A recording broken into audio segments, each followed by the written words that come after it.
Here in Southern California, we're really progressive just in general, right? We know we're progressive. We know we're probably a more mixed community than most areas. The problem with cannabis becomes, we're talking about 80 years worth of political, social brainwashing. I mean, for a lack of better words. So since the 1920s, I'm going to go back in time right now. Yeah. Actually, let's go pre-1920. Take it way I'm going to go way back.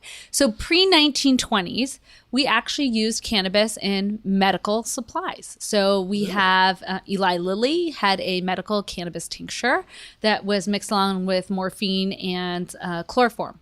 So, back where we were back then. So we've come a long way. They had the good stuff back in the 1900s.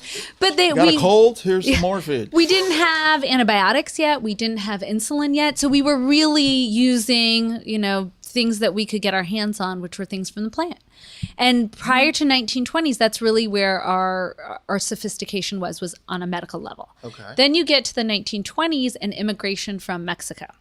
And then you get black immigration, I shouldn't use the word immigration, but we see a lot of black jazz in the South starting up, and we see a lot more cannabis use in both those two populations.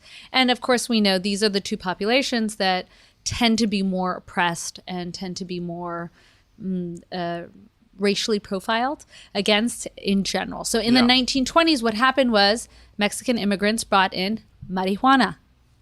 Hence the term marijuana. It is not science. Marijuana is Mexican slang for pot, right? For cannabis, for anything that you think of as cannabinoid-based medication.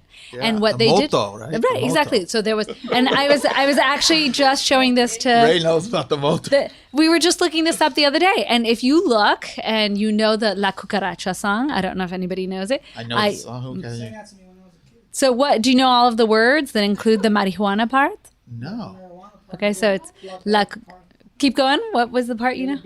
They would block that. So one of my Mexican friends brought it up to me a few years back when I first started getting into this, and she's like, la cucaracha, ya no puedes caminar, cannot walk, porque no se fumas, la marihuana.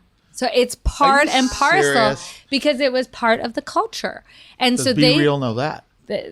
We'll ask them. So it was part of the culture, and that's what part of the culture that they brought up north into the States. And that's what they started taking and saying, well, that's what we need to start imprisoning and export, right?